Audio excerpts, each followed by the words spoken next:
नमस्कार दोस्तों, जय श्री कृष्णा। स्वागत है आप सभी का हमारे चैनल पर। दोस्तों, आज मैं महाभारत से एक कथा लेकर आप लोगों के समक्ष उपस्थित हुई हूँ। अभिमन्यु के पुत्र राजा परीक्षित थे। राजा परीक्षित के बाद उनके पुत्र जन्मेजय राजा बने। एक दिन जन्मेजय वेदव्यास जी के पास बैठे थे। बातों ही बातों में जन्मेजय ने कुछ नाराजगी से वेदव्यास जी से कहा कि जहाँ आप समर्थ थे, भगवान श्री कृष्ण थे, भीष्म पितामह, गुरु द्रोणाचार्य, कुल गुरु कृपाचार्य जी, धर्मराज युधिष्ठिर जैसे महान लोग उपस्थित थे, फिर भी आप महाभारत के युद्ध को होने से नहीं रोक पाए और देखते देखते अपार धन जन की हानि हो गई। यदि मैं उस समय रहा होता तो अपने पुरुषार्थ से इस विनाश को होने से बचा लेता। अहंकार से भरे जन्मेजय के शब्द सुनकर भी व्यास जी शांत रहे। उन्होंने कहा, पुत्र, अपने पूर्वजों की क्षमता पर शंका न करो। यह विधि द्वारा निश्चित था, जो बदला नहीं जा सकता था। यदि ऐसा हो सकता तो श्री कृष्ण में ही इतनी सामर्थ्य थी कि वे युद्ध को रोक सकते थे। जन्मेजय अपनी बात पर अड़ा रहा और बोला, मैं इस सिद्धांत को नहीं मानता। आप तो भविष्य वक्ता हैं, मेरे जीवन की होने वाली किसी होनी को बताइए, मैं उसे रोककर प्रमाणित कर दूंगा कि विधि का विधान निश्चित नहीं होता।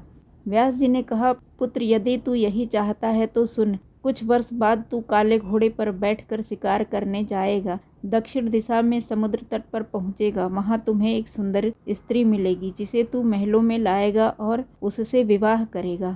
मैं तुमको मना करूंगा कि ये सब मत करना, लेकिन फिर भी तुम यह सब करोगे। उसके बाद उस लड़की के कहने पर तुम एक यज्ञ करोगे।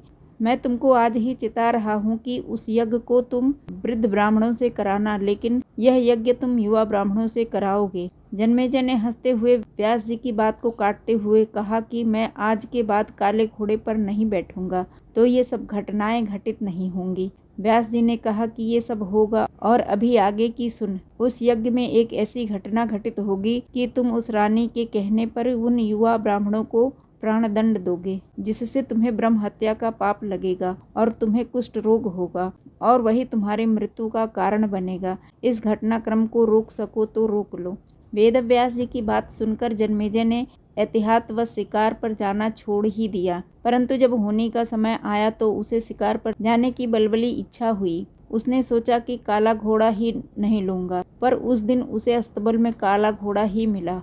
तब उसने सोचा कि मैं दक्षिण दिशा में नहीं जाऊंगा, परंतु घोड़ा अनियंत्रित होकर दक्षिण दिशा की ओर गया और समुद्र तट पर पहुंचा। वहां पर उसने एक सुंदर स्त्री को देखा और उस पर मोहित हुआ। जन्मेजय ने सोचा कि इसे लेकर महल में तो जाऊंगा, लेकिन शादी नहीं करूंगा, परंतु उसे महलों में लाने के बाद उसके प्यार में पड़कर उससे विवाह भी कर लिया। फिर रानी के कहने पर जन्मेजय द्वारा यज्ञ भी किया गया। उस यज्ञ में युवा ब्राह्मण ही रखे गए। किसी बात पर युवा ब्राह्मण रानी पर हंसने लगे। रानी क्रोधित हो गई और रानी के कहने पर राजा जन्मेजय ने उन्हें प्राण दंड की सजा दे दी। फलस्वरूप उन्हें कोढ़ हो गया। अब जन्मेजय घबरा गया और तुरंत व्यास जी के पास पहुंचा और उनसे जीवन बचाने की प्रार्थना करने लगा। वेदव्यास जी ने कहा कि एक अंतिम अवसर तुम्हारे प्राण बचाने का और देता हूँ। तुम्हें महाभारत में हुई घटना का श्रवण कराऊंगा, जिसे तुम्हें श्रद्धा एवं विश्वास के साथ सुनना है। इससे तुम्हारा कोढ़ मिटता जाएगा। परंतु किसी भी प्रसंग पर तुमने अविश्वास किया तो मैं महाभारत का प्रसंग रोक दूंगा और फिर मैं भी तुम्हारा जीवन नहीं बचा पाऊंगा। याद रखना, अब तुम्हारे पास यह अंतिम अवसर है। अब तक जन्मेजय को व्यास जी की बातों पर पूरा विश्वास हो चुका था, इसीलिए वह पूरी श्रद्धा और विश्वास के साथ कथा श्रवण करने लगा। व्यास जी ने कथा आरंभ करी और जब भीम के बल के वह प्रसंग सुनाए जिसमें भीम ने हाथियों को सूंड से पकड़कर उन्हें अंतरिक्ष में उछाला, वे हाथी आज भी अंतरिक्ष में घूम रहे हैं, तब जन्मेजय ने अपने आप को रोक नहीं पाया और बोल उठा कि ये कैसे संभव हो सकता है, मैं नहीं मानता। व्यास जी ने महाभारत का प्रसंग रोक दिया और कहा कि पुत्र, मैंने तुझे कितना समझाया कि अविश्वास मत करना, परंतु तुम अपने स्वभाव को नियंत्रित नहीं कर पाए, क्योंकि यह होनी द्वारा निश्चित था। फिर व्यास जी ने अपनी मंत्र शक्ति से आह्वान किया और वे हाथी पृथ्वी पर आकर्षण शक्ति में आकर नीचे गिरने लगे। तब व्यास जी ने कहा, यह मेरी बात का प्रमाण है। जितनी मात्रा में जन्मेजय ने श्रद्धा विश्वास के साथ कथा श्रवण की, उतनी मात्रा में कुष्ठ रोग से मुक्त हुआ, परंतु एक बिंदु रह गया और वही उसकी मृत्यु का कारण बना। यह कथा हमें यह सिखाती है, कर्म हमारे हाथ में है, लेकिन उसका फल हमारे हाथों में नहीं। गीता के 11वें अध्याय के